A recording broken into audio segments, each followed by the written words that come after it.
gonna talk about it right here. I'm gonna talk about everything you like. I'm gonna make it real quick, cause it's Tynee Talks. And I'm gonna talk about it. Yeah, cause it's Tynee Talks. And I'm gonna talk about it.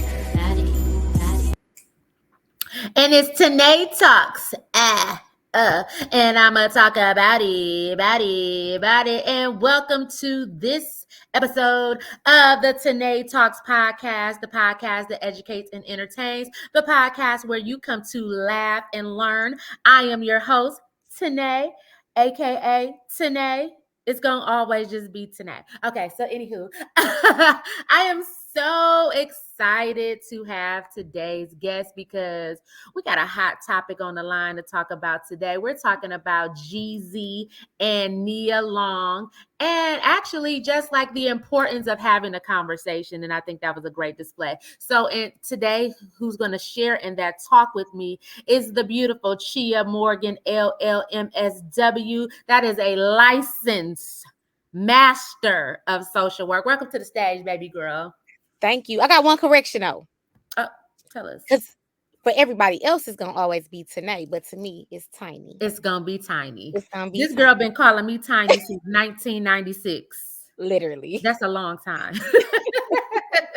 How are you doing today? I'm doing good today. I'm in the thick of blessed to be a blessing. So I took a nap today. I said I can't go no further for blessed to be a blessing if I don't rest my body. So I took me a 2.5-hour nap. So I'm feeling good today. I'm actually very proud of you for doing that because I told myself I was going to take a nap today and I didn't do it even though my body was telling me to. So I congratulate you for listening to your body because you do so much for the community. You do so much for the Flint community, for Black people, for children, for the underrepresented, no matter the race, creed, and all of that. So you do so much, no matter who it is.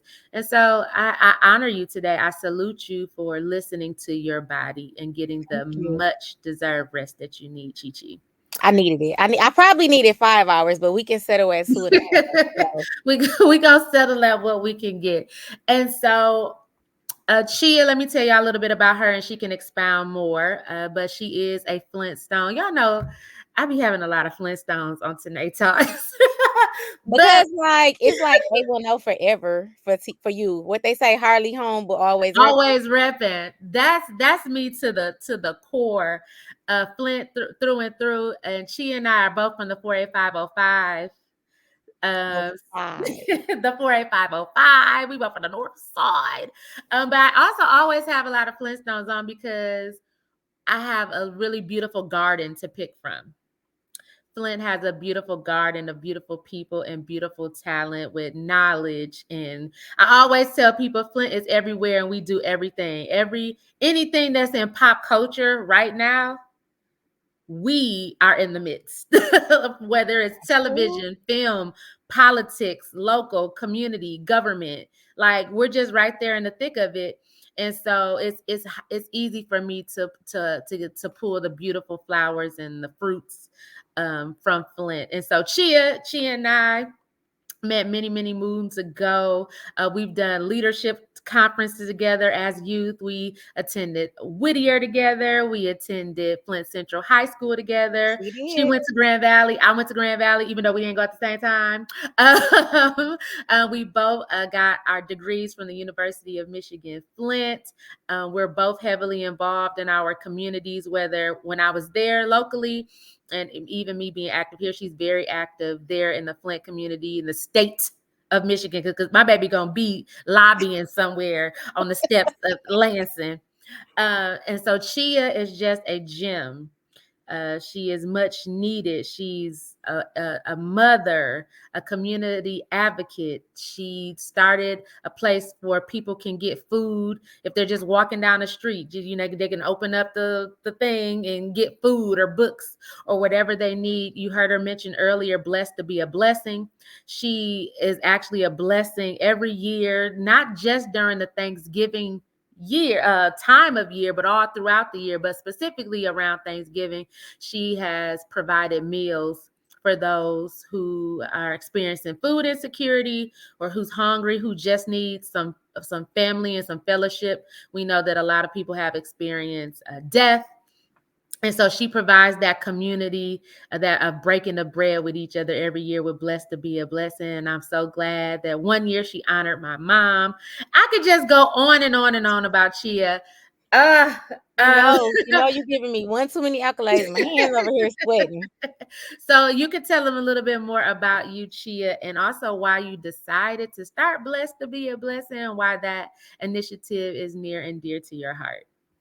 It actually started kind of as a response to, GM uprooting from Flint. I'm a GM baby and a proud GM baby. So with that, I've never experienced a food insecurity. I've never not had the end thing for the time.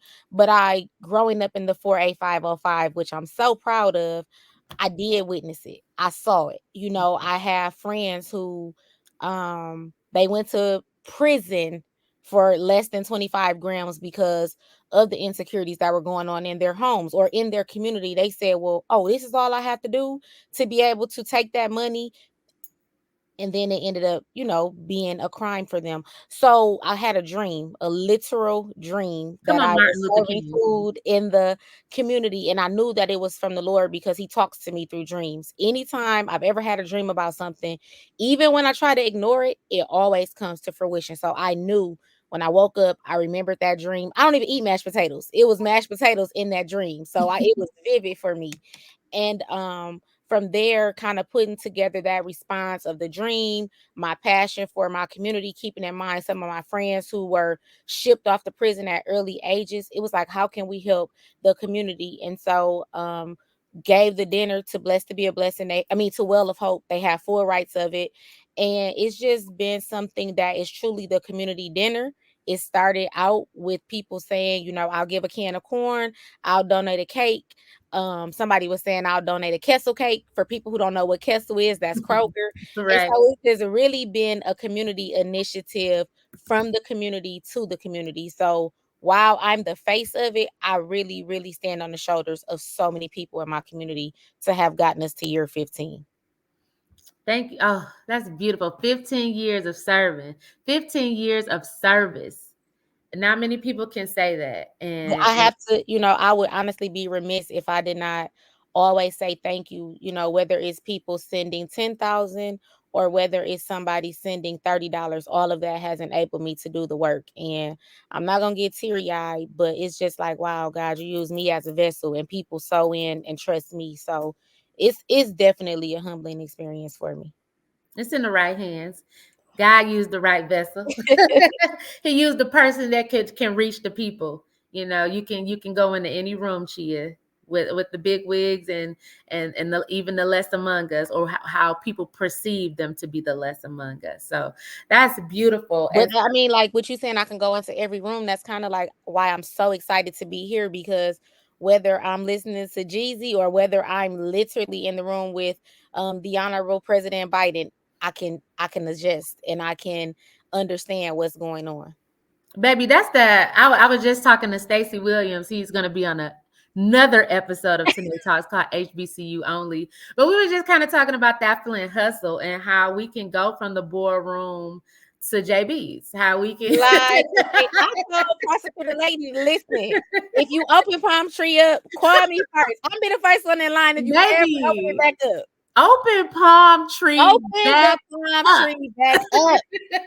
We need you to open back up. Lord, they don't know nothing about no They palm. don't know about the Palm Tree. They wasn't there. They wasn't there, baby. But no, that's so true. And I think that just comes from our parents. Shout out to Deborah and Will, shout out to Beverly. All of them, Um because they all put a hand in all of us. they had a hand in all of us, and I think they taught us how to adjust. Not necessarily code switching, because we are ourselves In in this every room. I room. don't believe in code switching. Hello. But And I understand the dynamics we to understand be the in dynamic, that room. but they taught us to show up as our real selves, because your real self will get you further than the fake that you're trying to be. That is it. And And so, with me being like like I said, people may wonder, people that know what the 48505 is, they may say, how are you a GM baby and you grew up in the 48505? Because my dad didn't care that he lived in GM. He loved his neighborhood. He loved the people. He wanted to serve in the community. So I had a GM parent that was a pastor that honestly, who would be classified as the dope boys, they stopped and talked to the preacher to figure Mhm. out, can you just pray for me, Rev? One Yeah. day I'm gonna come out of this. And so had he been, in Grand Blanc or Swartz Creek or Flint Township, he said he doesn't believe he would have had the impact he had. And so I really, again, I stand on his shoulders because he was him wherever he went. Mhm. Um, the preacher, he loved the Lord, but he was always down to earth and humble, and Mhm. that made people feel comfortable. Like my house was really like the neighborhood house. Yeah. I get that. My mom, like you said, coming from the 48505, it may be looked at a certain way. But my mom always said, you don't live out there. You live in this house. Mm-hmm. And so the things that were happening in this house, morality, love, Christianity, a hot meal, acceptance, all We was going to you church. Both of us were at church on Sunday. we're gonna go to the palm tree on Saturday. We gonna go to the palm tree when we get there, but we going to church. We go to church the next day. But no, no, no. Okay, so y'all, I had to have Chia on. She saw that I was like, this Jeezy Nia Long conversation had me just, it touched me right here in the heart. And so she hit me like, I got to be on for this. And so since she is one of the 4% of Black therapists on Psychology Today.com, I thought that she would be an awesome person to have this conversation with because she can give us the clinical side of things as we kind of bring out some of the things that were mentioned in this conversation and why I feel like this conversation with Jeezy and Nia Long came at the right time when I feel like there is a war on Black love right now. It is constant back and forth.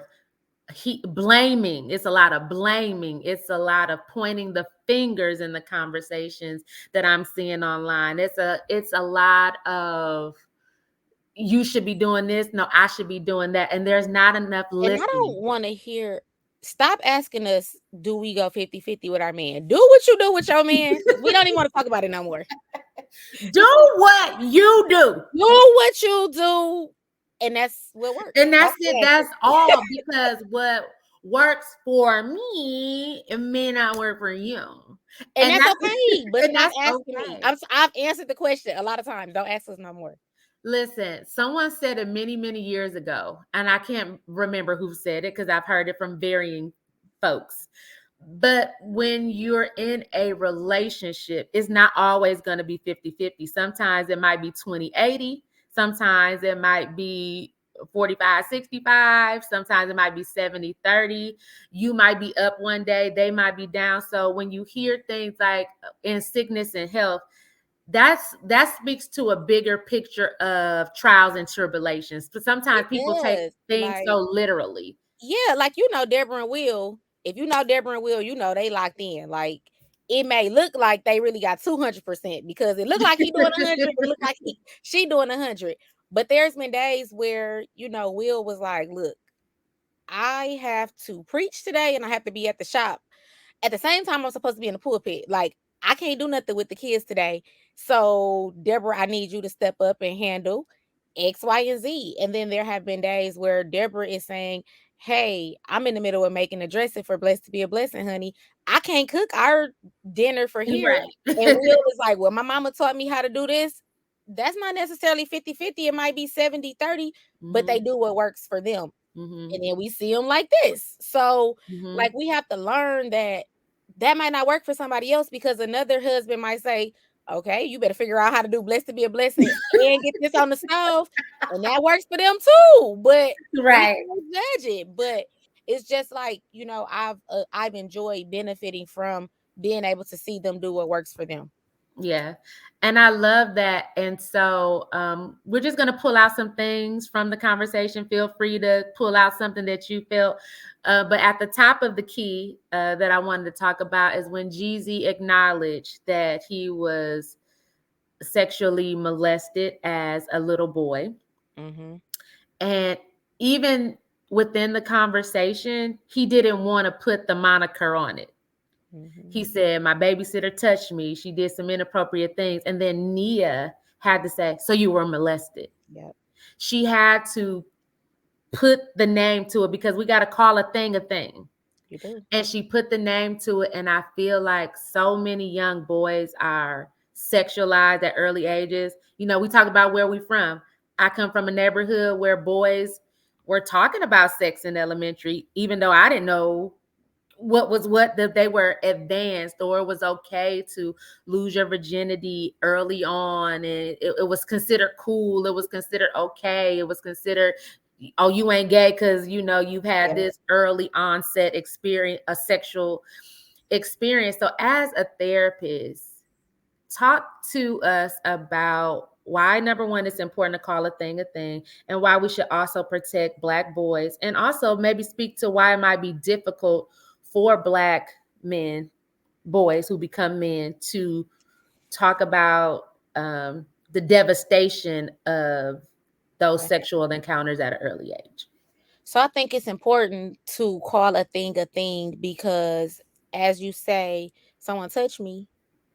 What did they do? Did they make you uncomfortable? Did they make you sit on their lap? Did they penetrate you? Even looking at it from a legal standpoint, that's different categories and classes. And so when you're able to really call a thing, you're not only able to hold the perpetrator accountable, you're able to protect your children, because then you become comfortable saying, if somebody does this, you do this. If somebody does that, it also empowers you. So in order to be able to say this happened to me, you Mm-hmm. own what happened and you put the responsibility back on that person. The other thing, from a therapist standpoint, whether it's little boy or a little girl, if Mm-hmm. someone comes and says, you know, Uncle Jake touched my tutu, then as a therapist, Uncle Jake was nice and he was fun. He danced with me because I mean, I know what a tutu is. Mm-hmm. But if you call a thing, Mm-hmm. Uncle Jake touched my private parts, then Mm-hmm. whoa, we have a whole different situation in the Mm-hmm. therapy office. And so that allows people to really be able to give you the proper support you need. The other thing is, you said why is it important to protect? Um our young boys, they've been seen as, we always say that back in the day, growing up in the 80s, 90s, that they raised the girls and spoiled the boys. But while they spoiled them, it was that the young boys didn't have to clean the kitchen, but they were to protect their sister. They were to protect their mother. They were to do this and that. And so for a young boy to come and say, I should have been the man of the house, whether my dad was absent working or my dad was just absent, how can I feel like I effectively protected my mom and my sister and I couldn't even fend the babysitter off of me? So then Mm-hmm. it becomes in the culture where we have to really own that we haven't empowered our boys to be able to be vulnerable and tell their story, because we put so much focus on them protecting everybody that we didn't effectively teach them how to protect themselves, and then we make them feel weak when they didn't. Mm. That's so true. As me being a mother of a boy, I always emphasize that I'm his protector, Hmm. that I'm gonna go to war behind you, and you better believe it. War. And he know it. Like, if he see me get too hype, he wants to calm me down. Like, he doesn't want it to escalate, but he has to know that I'm his protector, and he never has to be in the position where he even thinks for a second that he has to protect me. And so when you say we have to change that, and maybe it's because he is my only child, so maybe I didn't have to put that weight on him. But I don't even think if I provided him with a younger sibling, I don't think I would have let No, that and be his weight. it's, of course you want to teach the boys a different way than the girls, because we want to maintain chivalry. As we see Mhm. it dying off, we try to figure out how can we bring it back.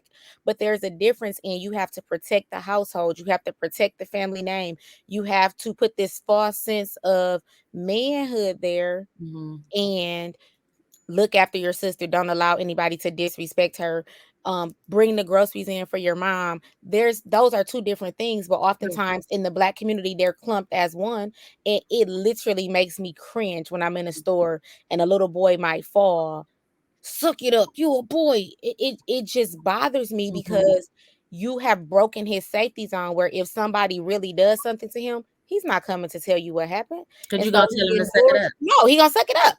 And so he endures, this abuse. He endures these things.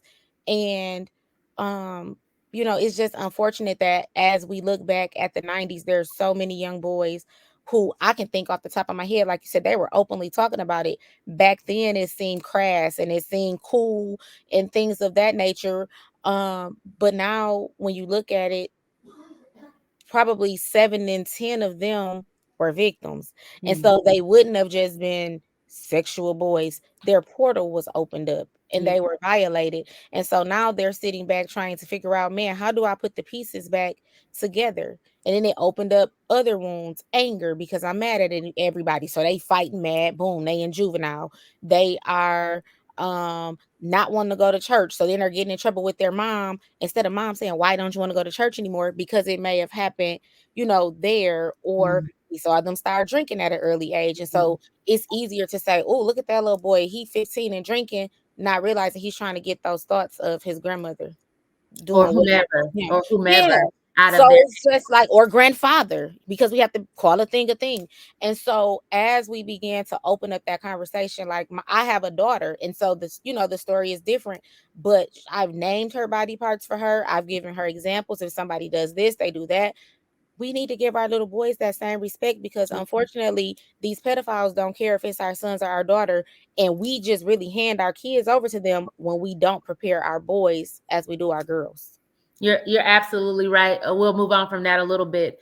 But to your point, I'm glad you taught your daughter to name the body parts. There used to be this company on Saginaw Street. I don't know if they still exist, but when I was a youth, they would come and talk to the different youth groups that I were part Mhm. of, and they would bring in different tools to show you to name a penis. This is a penis. This is to give the name to the things, because to your point, when you said a kid comes into therapy and this is one of the things they talked about, you're Mhm. calling it a tutu or you're calling it this. And so they were saying that a lot of people came into their facility with STDs or different things because they didn't know the proper names of their body parts, or the importance of the hygiene of those body parts or protecting those body parts. So if whoever's listening out here, whoever's going to share this podcast, call a thing, name these things, have these open, candid conversations with your children, and protect your children.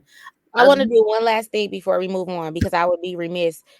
Stop going around your kids saying like, "Oh, that man gay. He less than a man," because there are men touching your sons. And so if they feel like as soon as I come and tell my daddy that the neighbor, the babysitter, the uncle, the male teacher, whatever did something to me, they have this thing that you're going to look at them as less than a man. That also is a stigmatizing factor that prevents our young boys from saying like, I was molested by a male, because they don't want to be called gay. And that's another thing in the Black community that we do. We make our men who are homosexual or who are metrosexual or who are just more on the emotional side, we make them feel gay and we ostracize them. Absolutely.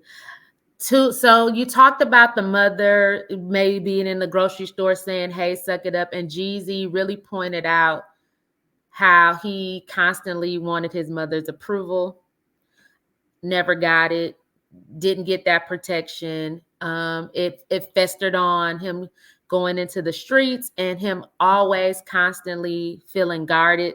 And as Nia pointed out, when you're in the streets, you gotta be guarded because you don't know who's gonna be your friend and then eventually turn into your foe. Mm-hmm. And and that right there, to carry the word would be anxiety, to carry that anxiety, that anxiousness, that on guardness Mm-hmm. all day, Every every day. day. And not just who gonna turn into your friend or the foe, because you're watching out for the people in the streets and you watching out for those black cars with some sirens on top. So Mm. you double on edge. You double on edge, and how does that, from a clinical standpoint, how does that permeate into the life, and what kind of side effects can that have? Carrying that on edgeness all day, All day. every day. It definitely permeates your life. And just as a side note, like everybody knows I love Jeezy. So as you listen to his music, he talks about his grandmother, he talks about his aunt. Like those Mhm. are the women that if you go back to 2005 to now, that's who he highlights. So hearing him say that, it just kind of connected the dots. In his songs, he went to church with his grandmother went to church, he stayed at the house. And so that anxiousness right there is one part in itself. I have this lady that brought me into the world. I want her approval, but the love is coming from these other people. So that in itself can mess with self-esteem. That although his grandmother is, who appears to be his safe haven from the music, it still can impact the way that he interacts with women, whether Mhm. it's a teacher, whether it's a classmate, whether it's the principal. Mhm. It can, look like, oh, he's just so disrespectful, but he may look at you and see that mother whose approval he constantly cannot get. Mhm. And then as you're just out there in the streets, there are some mental health diagnoses that they're there, they lay dormant, they lay in the family, and they can be triggered by a precipitating event. So you said it could be anxiety, absolutely and 100% true. But then there's also schizoaffective disorder and paranoia, those different disorders that can be triggered by having to constantly look over your back 24/7, whether you're physically on the corner or whether you're sitting in your bed wondering, is this the night that the They police, coming through. the sheriff, the feds, anybody Yeah. is coming? And so it could be anxiety, or it could trigger some other mental health disorders that are a little more significant as we classify them in society. Absolutely. And me being a law abiding citizen myself, whenever I see them lights behind my car, my body instantly tenses up. And I ain't did nobody crime. You don't have nothing on you. Last night I was laying in the bed. I was on my way to sleep and I like rolled over. I don't know what made me. I think I was turning and I saw some lights. And I'm Yeah. like, I got nervous. Like I'm in my bed, a law abiding citizen on my way to sleep. I'm Right. looking out the window. It's just two cops end up seeing each other talking. But like you said, I was nervous as can be. I don't have nothing for them people to come in here and bother me for. But But baby, I scared. was nervous until they moved. Like, did I run a So stop imagine sign if today? you Did I run a light? Like I was really in here thinking, like, like, but what's why would they going even come on? to my house for this? So imagine you really out here with the Imagine you really out here. It's you really the snowman. So you it's you up there. literally the snowman, and Jackie was out there breaking down Brillo pads in your backyard. Like, nah. But no, but just like so back to this mom thing. He said he did something great. He sought her approval, and it wasn't there. It wasn't there. And it's like my heart sank for him because I've always like people and you too. I have a lot of guy friends. Like literally, if I say you my brother, you my Like brother. we share some brothers. Like them the Yeah, homies for them real. the homies for real. And I've always felt like I needed to be their friend because they needed the love of a female.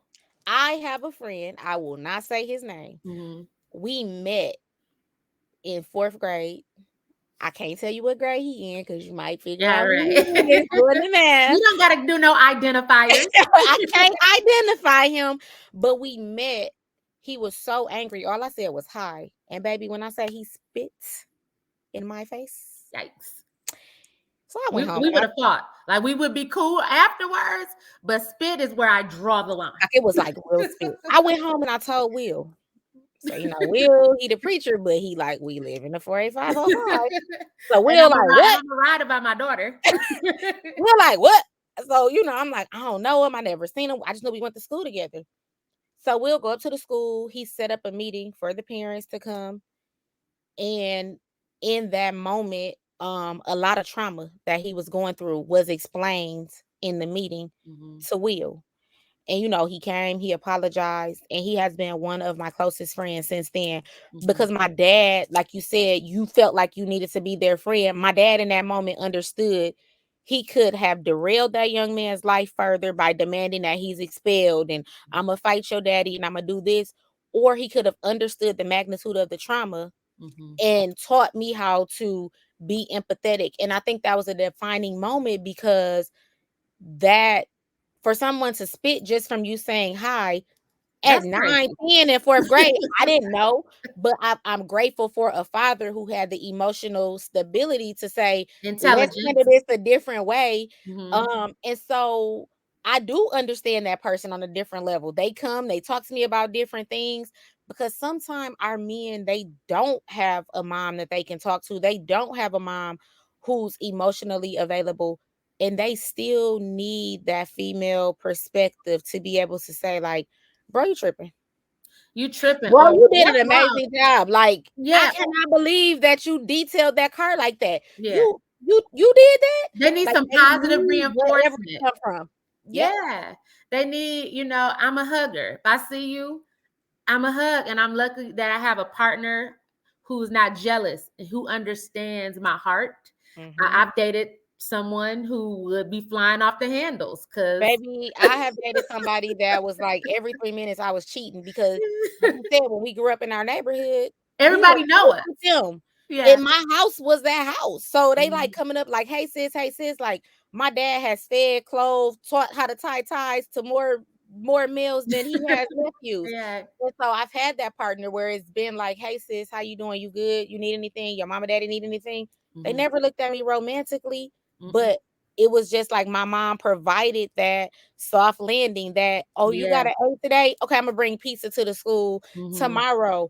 And Mhm. so when we do not give that to our men, we end up wondering, why do we have this back and forth? Like you started out the show saying, men are bashing women are bashing men. But oftentimes, if you can't trust your mama, like the Or you lady can't who, trust your like, you daddy. came through her canal, you Yeah. can't trust her. Why would you respect other women? Because that kind of sets the tone Mhm. for how women will be. And I mean, Jeezy is like phenomenal. And so all these years that he's carried this pain, can you Mm. just imagine what it has been like to go from the snowman to TM 101 to TM 103 to my Mhm. president is black, and still carry that? All I wanted was approval from my mama when I was 8. All I want is my mama to say, "This song is fire." This song fire, boy. This okay, I'ma say it for her, Jeezy. I'ma say it Jeezy, for her. Jeezy. Chia really trying to shoot her shot, Jeezy. No, I can't shoot my shot. But no, like in real life, like y'all know I love Jeezy, like I know. Lord. But like, even with therapy for my soul, when him and Gucci Man did Mhm. their verses, Yeah. I sent that to like the police that I was working with at the time through work. I said, Yeah. "Hey, I don't know if you know who they are, but this is a good time to listen, because as you listen to their beef, and Jeezy really shared his heart there, and Mhm. Gucci Man was not the Gucci Man who, went into prison. Right. Their evolution, they were able to tell the story of the pain that they were Mhm. rapping about." Yeah. So I told them, "Hey, as you arrest young boys in Flint Township, Swartz Creek, Grand Blanc Township, listen to this, because this will give you some insight into the Mhm. story of so many boys who don't have a versus platform to tell their story." Know the story. And it was beautiful. We're gonna trickle back to something in a minute. But to that point, the Jeezy Gucci Mane situation, what they show healed so many black men. So many black men were like, "Oh man," because if you haven't had your daddy in the home and you relate to Jeezy's music, you relate to Gucci Man's music, those become your role models. So if Mhm. my role models can If make they if beefing, if they they enemy, beefing, I'm a beef. But if they can squash it and I say, can go over to this neighbor and homeboy and just say, like, "Look, we don't have to be boys. You but don't we have to come out it's later, but over. we can squash it." And It's so over. that was like a real healing moment. And I Mhm. think that defined a lot in me, and realizing it's okay to go to therapy, because man, I've been rocking with Jeezy for 20, 25 years. That's what was going through their head. Bro in therapy. All right, let me go to therapy. And so while his mother may not give him those accolades, and it doesn't make him feel whole, it also doesn't even allow him to realize the magnitude of the moment that he's in on black men, Mhm. because he hasn't gotten that one approval that he just needed more than anything. So that's what I was gonna say. Going back to the approval of mom and it carrying on, and Cause really that carries on to I don't give a FY what any I don't give a care what nobody think. That literally stems from when I say I don't care what nobody think, because I don't. Because the body that I do care about that they think is not giving it to me. So it When I makes was 9 when I was 9 and I did that science mobile and yeah. I ran into the room and told my mama I got it done, and she was like, "Boy, get out of here." Yeah. That broke something in me. Like Yeah. I stopped caring at that moment. And so it makes me juxtapose this against Kanye and Donda. Donda rapping Kanye like he making beats all day. She bobbing her head. There was clips where Donda rapping Kanye's lyrics word for I'm word gonna say Donda may have known his lyrics better than better than him. him. And I'm not a Kanye fan. Like And I'm a after Kanye Blue, fan like that, you know. like after College Dropout, Through the Wire Kanye, like We're not I'm gonna not get a into Kanye that, fan. but we ain't getting into that. But I just need to say though, I was over Courtney Neely. I Yeah. was over her house and the documentary was on. Hmm. And it really gave me a different understanding for his relationship. Like I've always heard him, honor his mom. I've heard Hmm. him say he changed when she died, but like you said, she was bobbing her head and he would come in and she would know what was going on. And so not even being a fan of his, I was still able to empathize with him when I saw that documentary. Like they did an amazing job of telling the story of him and his mom and Hmm. how much her approval really meant to him on every level. On every level, and people that could for someone like Jeezy, he may not say it, but I'm just saying representative, for you to see your peers have good relationships. Like I don't take it for granted that I had a phenomenal relationship with my mom. That my mama, we was, Granted. you know what I mean? Baby, when as soon as I get up out of here, I call Deborah and ask her to make me some cornbread today, and she's instructing me to come get it. Don't take it for granted at all. Don't take it for granted at all. And so that could cause another layer to someone that your peer in your industry. Or they got relationships with their mom, or their mom is coming to the show to support them, or their mom wrote a post about them.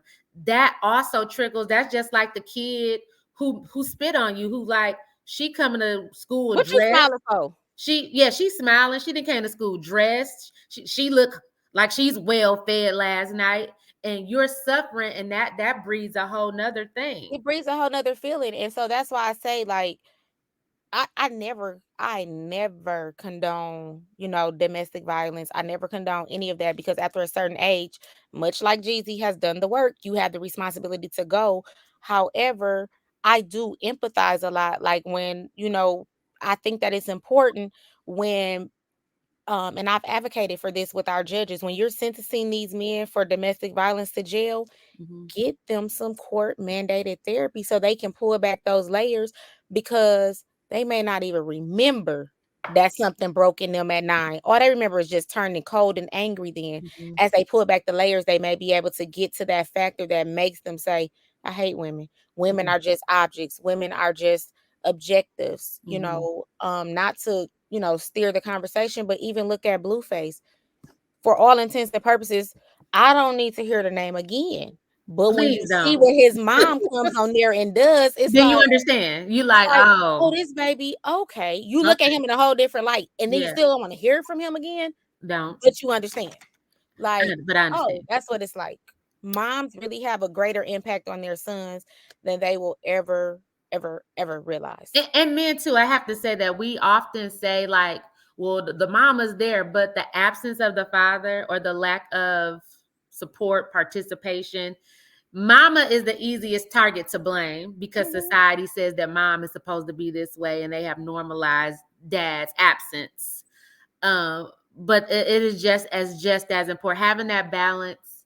Um, my father was murdered. I was, let people know, so it wasn't a house. My father was murdered. But now that I am married and my husband is in the home with me and my son, our son, I see the true importance of having that balance.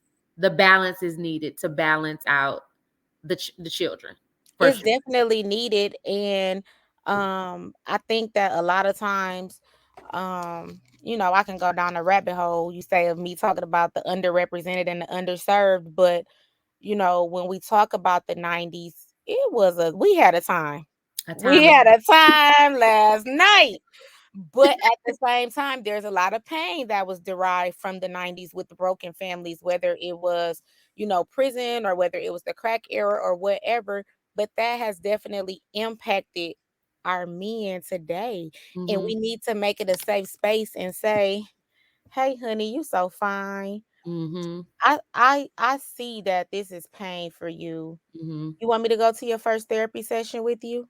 mhm, Like, we need to really let them know that it's okay because they mama and they grandma told them to suck it up when they were asking where was their daddy when he was 11. mm, They were telling them, well, you the man now. And so mm, now he's internalized 30, 20, 15 years of pain.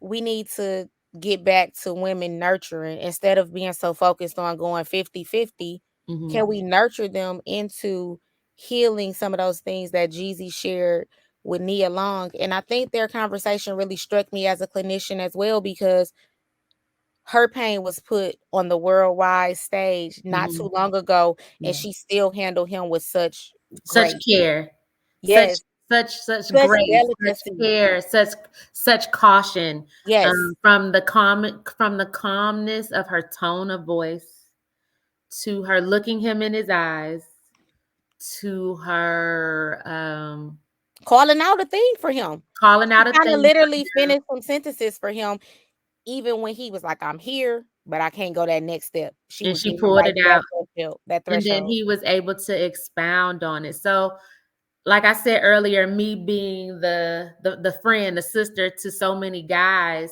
because they will come to me and talk to me Mhm. about their pains, about their traumas, um, about their fears. And I'm okay with being that person because I always say, I heard this a long time ago and it resonates with me. I might be the only God that they see. Not saying that I'm God, but I'm a child of But God. you're supposed to represent him when people see him. So because I'm a child of God and God is love, my position is to show you love, maybe creating the space of listening. That maybe Mhm. that's me giving the love. Just someone heard you. I mean, you never know. There are people, you've been around me, you've seen it where people are like, I just need to talk to you. I need to Mhm. confide in you. I'm like, what am I, y'all human diary? Like I just I just want to chill. But people would just sit and confide in me, people of all different races, ages, creeds, Mhm. whatever. And I think it's very true when you say I may be the God I may be the only God this person may see. If I walk around and openly identify myself as a Christian, I Mhm. need to give that First Corinthians love every chance I get to Every where maybe I really, really, really do need a nap today. But okay, I do need to set this boundary. I can't give you a whole hour, but I'll give you 15 minutes. I'll sleep 45 because that 15 minutes may keep them from going to shoot they enemy. It may keep them from going home to beat up their girlfriend, to Ooh. abuse their kids. And so as we begin to realize that women are here as nurturers, and sometimes we have to just listen. That can go so far for men. And just, on the flip side, your man may not confide in you easily because he may have been friends with Tynee for 13 years and she's never told a secret. Tynee may be helping him build up trust to be able to talk to you. Mhm. Don't make it an issue. If you know they're genuinely Your friends, friends. don't make it an issue of, Mhm. well, I know you don't want her, but why do you confide in her and not me?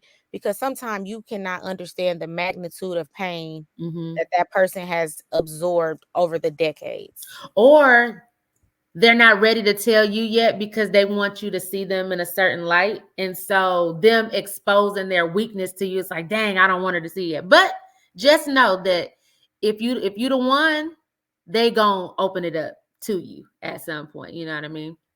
But back to the Jeezy, well, we're back to it. We're still on it. I'm gonna get a little controversial now, and I know you love Jeezy, but the streets is talking about um, well, before I get to that part, I'm glad that you said about, ladies out there, let that be his friend if that's truly his friend. because the blogs and everybody's saying, oh, Jeezy and Nia need to be together. They look good together. But he really honored her as his sister. He kept saying, Yeah. sis, thank you, da da da da da. And that right there is a true friendship.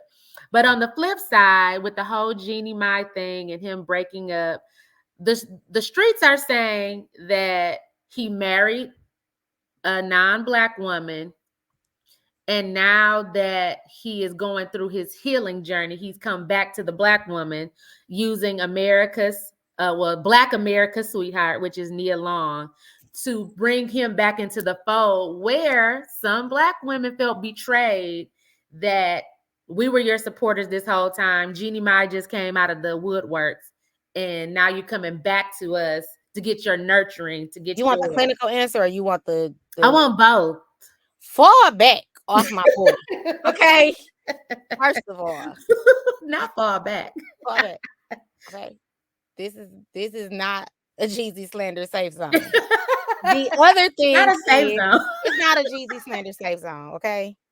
The other thing is, Jeezy has dated black women throughout his career. They've said that. They're saying he didn't marry. But wait a minute.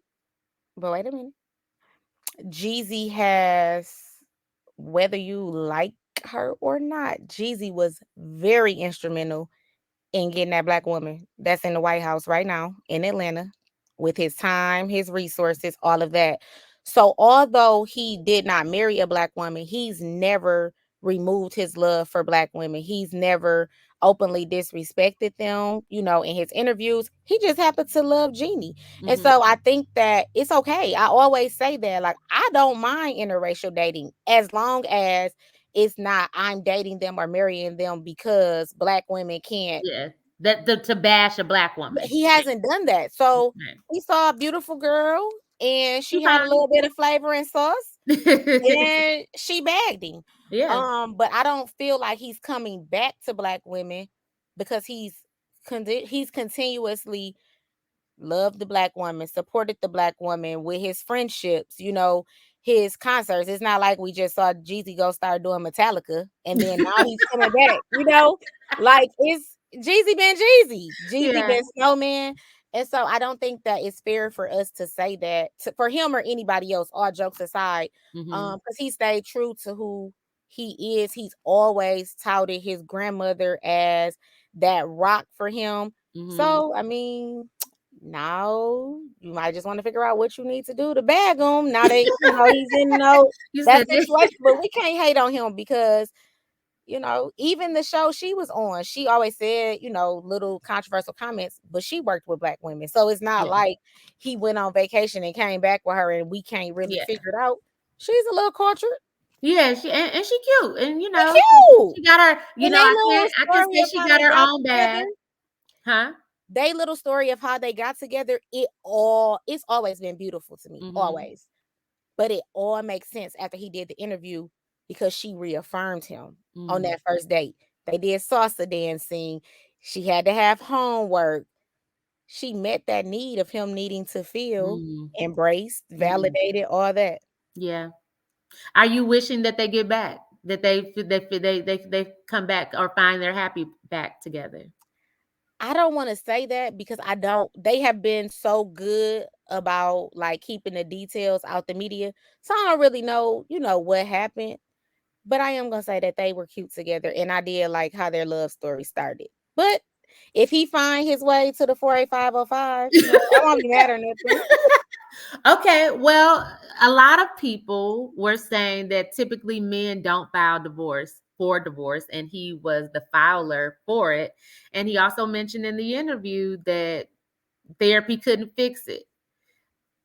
See, And this is my thing. Like, it's true. Like this just for me being a homegirl, me being from the hood, me being a therapist. Like, you know how bad you gotta mess up for a man to be the one to leave. I'm just like, what you do? Like, I don't even want to be in nobody's business, but like, what men you will do? leave and still don't leave. Like, they'll leave. Yeah, But you they got, coming back. can I come? Can I, like, for What my you do, man, girl? like Jeezy is Jeezy, right? Hmm. Like, This not Jeezy 2005. This is 2023. This Jeezy could have evolved, hired Jeezy. anybody to come to the house, get the papers for him. Jeezy walked in the courthouse himself and filed the papers. Like, girl, what did you Girl, do? what did you do? Because Because they don't leave. Then you got Jeezy J Jenkins walking into the courthouse to file himself. Girl, he wanted out. He was really hoping to bump into the judge in the first place. Jeezy was fed up. My Okay. man was fed up. Like, I don't know what my girl did. That's why I'm like, I do think they were cute, but They were cute, but like baby, my it man wasn't cute walked into the enough. courthouse himself to It file wasn't papers. cute enough. Let that be a lesson. The cuteness ain't gonna get you fired, baby. Like, she needs to come tell her story. Like, she need to step in Jeannie, and really tell her come story. talk to me, baby. Jeannie, come talk to tonight because we need to know how you had that man, this We need to know. And this millionaire, is walk into the courthouse on his own. this is Like, a did safe he space. cancel his video? Like, and he was in the middle of like an album release. Like, Yeah. girl, he wanted out. Jesus. We're coming to a close, but is there anything out of the conversation that you pulled out that you felt like needs to be addressed? It's so funny because I think that you really pulled it out, and we didn't even discuss this beforehand about his mom because women, now we hear they're narcissists, they're gaslighting me. We hear that That's just a buzzword that everybody want to use every now. every day, but women tend to say, I cooked for him, I cleaned for him, I washed his bath, I shaved his head. It was never enough for him. I think as a therapist, that line for Jeezy is gonna help me so much in therapy because it's relatable to them. Like, I may Mhm, not be able to tell them what Freud said, but if I mhm, can say, remember when Jeezy said that, it'll mhm, help women because they tend to look at their worth and say, why am I not good of him? Why am mhm, I not good enough? Why can't I make you happy? But if mhm, you can really sit down and really understand that dynamic with his mother, what happened, help him begin to heal that, mhm. is you will get more than a thank you. I really appreciate it. You'll really get him to hold close and tight to you. Yeah, that's so funny that women will go down this list of things that they can do, and I love that Cardi said, "I don't cook, I don't clean," but because you don't gotta do the world. If that man gonna love you, he gonna If love you you. can do one thing, speaking of guy friends, I was talking to one of my guy friends today, and he was telling me we were discussing something, but in the midst of the conversation, he said, if a man gives you his heart and his trust, that's the most prized possession a man can give you. Mhm, And so you may buy him his first Gucci belt, and that may mean a lot. But if you can sit down and make him feel safe with mhm, you and make him feel as if he can bear his soul, if you can support his dreams, I guarantee you'll have a different understanding from him. And then take it from a therapist. If you do that and you still can't get him, then girl, go do what Jeezy run. did. Do what Jeezy did. Go, you be the first one. You be the first one to leave. But we talked a lot about Jeezy, but one thing I want to pull out about Nia, because it was a lot of banter around the internet when things happened with her relationship, and the thing that she said, and my mama used to say this all the time because people were commenting on she must not have been having sex or she must not have been doing this. My mama used to say you could be swinging off the chandeliers and landing directly on his. That ain't gonna keep whatever you think, because like she said I did the things that I was supposed to do. And the key thing she said that was his choice. She And said that's it. his cheating had nothing to do with me. It didn't, because if you want to cheat, you're gonna cheat. If you want to leave, Jeezy has just given you a whole nother blueprint on how to do it. And if you want to do what you want to do, you're gonna do that anyway. But I think in the conversation, I think we have to give Nia her credit because again, this is Nia alone. Like this is The like Nia. Like we Nia. don't even have to say long. You just say Nia, and that's the first name that come to mind. Like my girl been fine since the 90s. Girl, baby girl, been fine. The prototype, if you will. Okay, If you this will. Nia alone, and it's like we gonna ride for Nia if we don't ride for too many more people. Listen. My girl handled it with grace and class. I don't think she said 15 words about it. We did Nope. all the talking for her. Yeah. And I think that was important too, because whatever that man was or wasn't, you're not going to hear it from her because it Nope. had nothing to do with him or his actions. Her character has remained intact the whole time. Now, I can't tell you what Chia would have did, I can't tell you what Tynee would have done. but Nia, she's the prototype once again.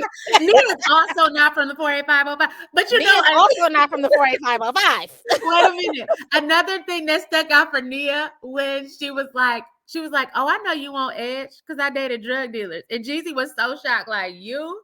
And I felt that so hard because people be shocked that I didn't dated the street Some people. pharmacists. But they like girls like us. They like the They good do. girls. I mean, because like hypothetically, if we had ever dated drug dealers, like they probably would need us to help them, with their money and their finances, hypothetically. Hypothetically, it ain't no hypothetical over here. I did date a street pharmacist, and I'm just saying I get it. Like I it's Nia Long. Like see along. They like the good girl. She was a good girl. She was fine. As you can see, she's soothing as hell. So she's soothing, she's calm, and like when you mess up, she don't just, she ain't about to fly off the rims. Not she to say ain't that fly you off the can't, rail. because I didn't flew off the rail, but yeah, I just love that. So to in closing, to wrap everything up, what would you say are the top three takeaways from the conversation, and what can people learn from this? I just it was so important that they had it, and they put it on display for the world to see. Well, it's four, because the first one is Cheesy remains the man in the rap game. This old man. Because that new album is fire. I don't care That what new nobody. album, I don't know what people was talking about. Like, this I'm nigga like, got y'all dick. got something negative to say Y'all about got this? something negative to say about this? Because what that song said, I ain't doing no complaining. Like, hey, that's my jam. Listen, I was on my whole gospel kick he released, baby. I listened to every song and then got back to my playlist because Had to, had to. that's the first takeaway. But the for real, the takeaways are our boys have been raped and molested at Mhm, alarming rates. mhm, We have to give them a safe space to tell that story. We mhm, have to give them a safe space to know it's okay to heal. mhm, And we have to learn from that to protect our little boys now because it didn't stop then. It's mhm. still happening. Yeah. The second takeaway is it's okay to spoil your sons. It's okay to buy them nice things, but in as much that we teach our boys to protect, we need to protect them and realize that their heart is their mother. Mm, So whether it's him wrestling and he sucks, or whether it's him going and trying to make you some tea because you're sick, validate him, because men, they need validation. mhm, And without giving it to them, you are setting them up for a life of turmoil, and also their partners, because once they put their guard up, it doesn't come down easily. mhm, And the third takeaway is to just realize that therapy is for all of us. It does not matter if you are coming from a very bad relationship that has broken you, whether you are just now getting to adult and realizing the way my mom was, that's not how it shouldn't have been. We all can benefit from therapy because it may just be, anxiety, or it mhm. may be something classified as a more severe and persistent mental illness. But nonetheless, let's break the stigma of mental health. And if someone is in therapy, give them a safe space. Let's not start with, oh, you crazy, because you don't know what pain they've healed for 10, 15, 20 years. All great takeaways. I'll add on to that is for those who have watched it or have not, let's take this toxic conversation that we've been having amongst men and women. Let's take it out of the internet streets and let's sit down with one another, as Jeezy and Nia did, and have a dialogue, a safe space where one can express their feelings and another can express their feelings without it being this war. Um, because And let's stop calling our men weak. Like, because a man cries, that's the biggest form of strength that a man can show, to openly cry, because society has told them that's not okay. So if they feel comfortable and safe enough to you to do that, don't shut them down because they're not opening up again. And on that note, thank you for coming to this episode of Tynee Talks, the podcast that educates and entertains, the podcast where you come to laugh and learn. Thank you so much, Chia, for being a guest today. And in true Tynee Talks fashion, go ahead and give us a shout out. Who you giving your shout outs to tonight? I'm gonna give a shout out to the Flint community because baby, they have showed me nothing but love as I try to press through these next 10 days for Blessed to be a Blessing. So I just want to give a shout out to the 810. Shout out to the 810. And with that being said, I'm adding some end credits here. And on these end credits, this is just, well, that was from the last episode, but it's gonna go to the next one. And I'm just giving a shout out on this next screen here. Giving a shout out to various Flint people, as you can see on their name. So shout out to the host. All right, thank you, Chi Chi. Thank you.